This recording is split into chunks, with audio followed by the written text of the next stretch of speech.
Hi guys, this is Brad from Blue Nile Farm. Today we're going to talk about farming from scratch, the power of YouTube, and how we can utilize YouTube to benefit us in our endeavors. You know, I started my farm in 1995, and I'm going on 60 years old right now.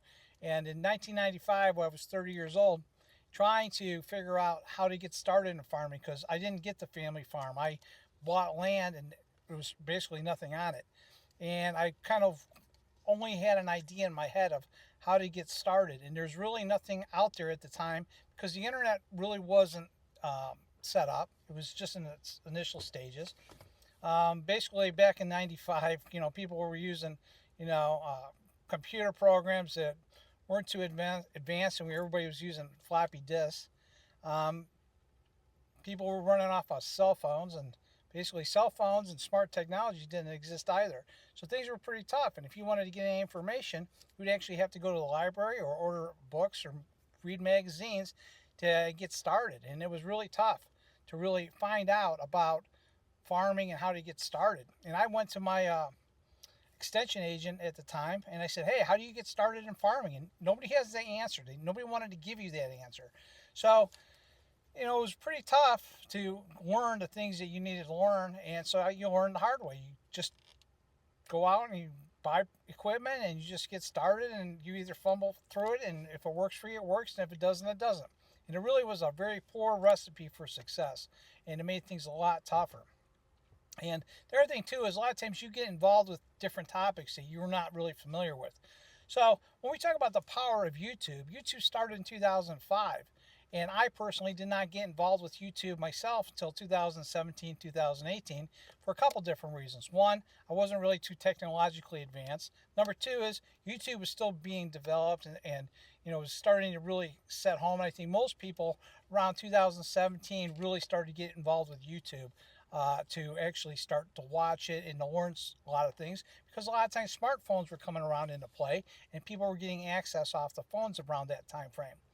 So with that said, in 2017, personally, I started looking up and doing research for myself on using and learning about rebaling hay because that was the topic that I was very much interested in. And what I got to see is a lot of different units that were actually being used, but nobody was really going through and teaching people how to use that equipment, how to use it effectively.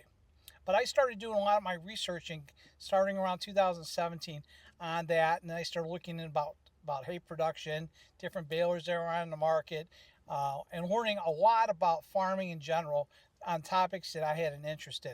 And that's what's nice about YouTube is it allows you to have hands-on type visuals where you can actually see the common person working on something or explaining how to do something that allows you to actually take those skills and learn. And I'm a visual learner. I'm one of those people that I can watch somebody in action and actually go out and do it. And the YouTube opened up so many doors, and people were taking very simple ideas and making videos showing people the easy way to do things. And it really helps because a lot of people can't always get the right books or read the right magazines or talk to the right people.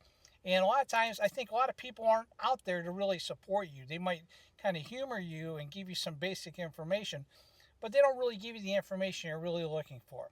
So with that said, is YouTube itself is a powerful research tool that you should take any topic that you have an interest in and look into how to do any project that you would like to pursue or any kind of hobby.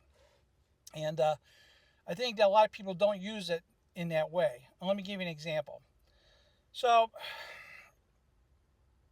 for myself anyway, I was interested in rebaling hay, and I saw that, when I first started in 2017, 2018, different combinations of equipment were being used, and certain manufacturers were promoting certain things. But at that time, there was nobody really out there explaining why do we rebale hay, how do we do it, what are some of the issues when you do rebaling hay, how do you market your hay, and all those topics maybe not directly but indirectly, are now currently on the internet where anybody can start watching and really get a good foundation. It's kind of like having a class without being in a class, and you're going to get enough foundation to actually learn what you have.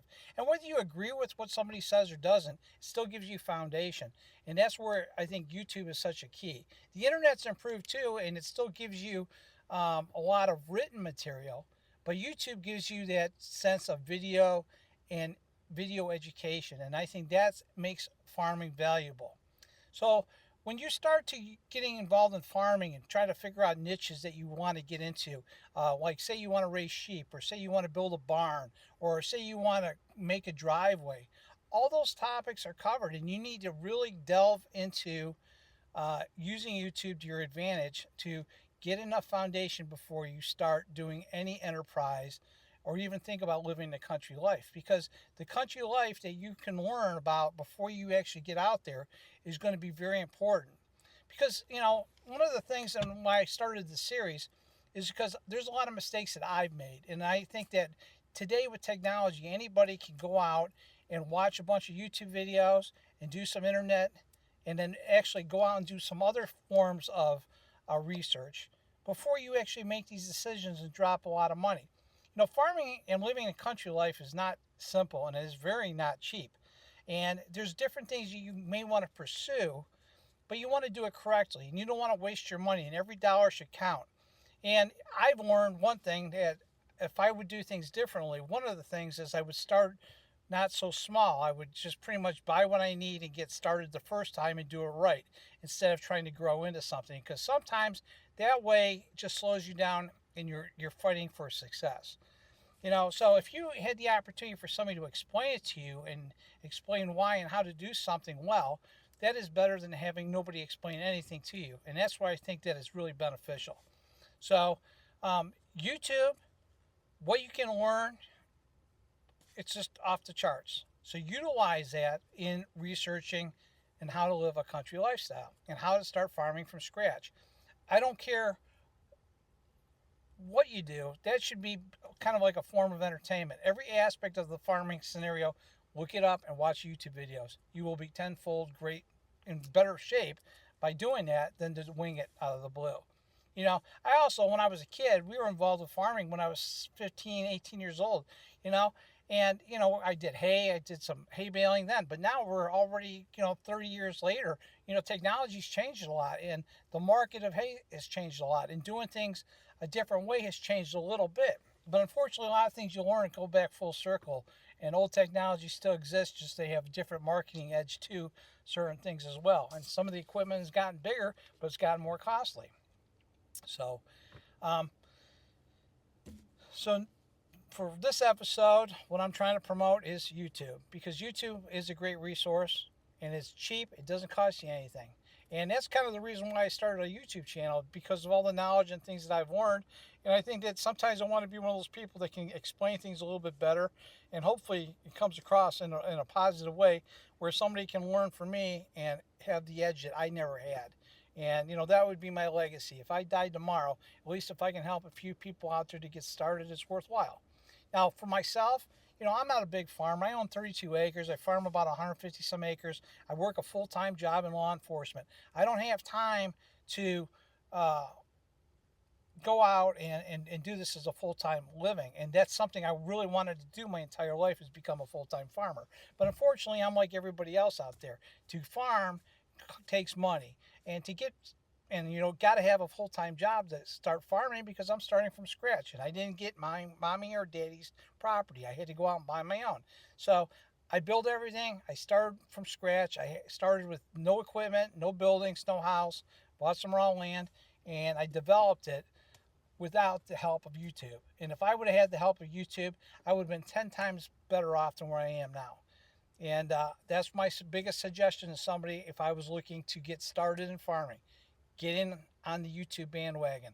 Learn as much as you can, and you will be tenfold better off, because that is the key to success. The key to success is knowledge is power, and the more knowledge you have about every topic that you want to talk about, the better. And that includes everything on the farming aspect.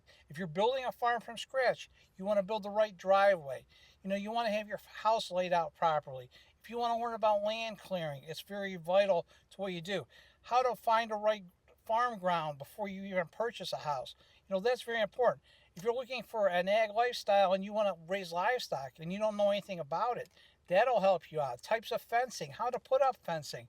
You know, the list goes on and on and on. And every one little topic should lead into another topic, and utilize the tools that YouTube has to offer, and you will be so much happier. You know, if I counted the amount of hours that I wasted trying to ask people questions and people don't want to give you those answers, or they'll say, hey, I'll do it for you. It'll cost you this amount of money. And it's going to cost you. If you can learn from a free resource like YouTube and you get to watch people in action, that's a good thing.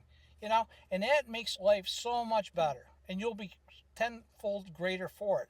But it's up to you to do the research. And there's way too many people out there that jump and don't have the research done first. For example, you know, one of the things that I've learned from experience, especially raising all livestock my entire life, is set your facility up to match the animals that you're raising. You know, a horse should be in a stall, and it should be, a little easier to deal with. And if you have hogs, you know, you may want to have a certain type of pen and certain type of feeders.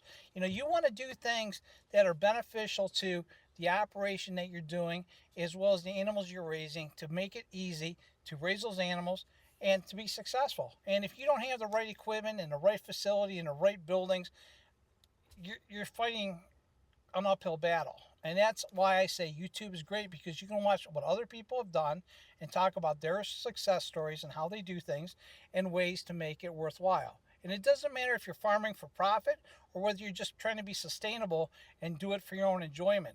You know, doing things correctly and at least having some foundation will be well worth the investment. So please do me a favor, learn about farming, start using YouTube, because that is a key to getting things addressed.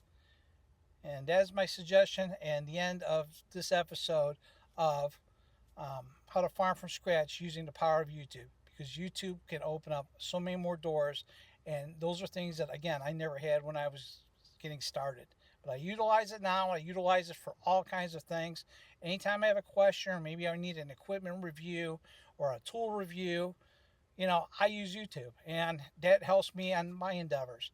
I don't have all the answers. I don't have all the answers for you guys. You know, I'm just giving you my take on any YouTube video I have, or based upon my experience or things that I've learned and the things I use. And, you know, what works for me may not work for you.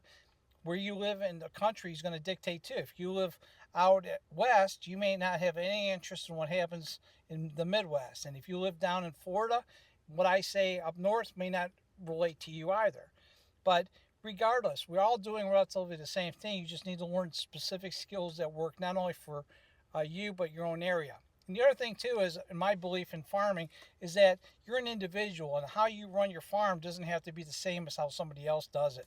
You know, there's no rule of the road here. I think you need to be your own shepherd, not the sheep, in the sense that, you know, control your own destiny, control your setup, you know, be the pioneer. And everything I do on my farm does not necessarily be what other people do. I do things that I think are beneficial to me because it works best for me. And that's part of another issue that I want to talk to. Just because people on the internet tell you to do something one way doesn't mean there's not another way to skin a cat. You know, and I've learned that by making some YouTube videos where somebody might be particular about a piece of equipment or a certain way of doing things. But, you know, there's a lot of different ways to do different things, and you have to be open-minded. Just because somebody else tells you to do something, you know, doesn't mean it's true. You know, the one thing I've learned about horses, for example, I don't even want to talk about horse boarding because that's something I have done for over 20 some years. But I've learned about the horse industry, and I've learned about, you know, boarding horses and horse people. And believe me, that's just going to be a battle when I bring up that topic. But, you know, you got to be thick-skinned, and you have to be a pioneer. And to be a pioneer, it's always good to do research and at least learn about the topics before you do these endeavors. So, with that said, join me on the next YouTube on how to farm from scratch. And I think what we're going to talk about is AI and how that can benefit you as well as some other ways to do research to get started into farming. So that will be episode number 3. So stay tuned. Thanks for watching today. I'll talk to you guys soon.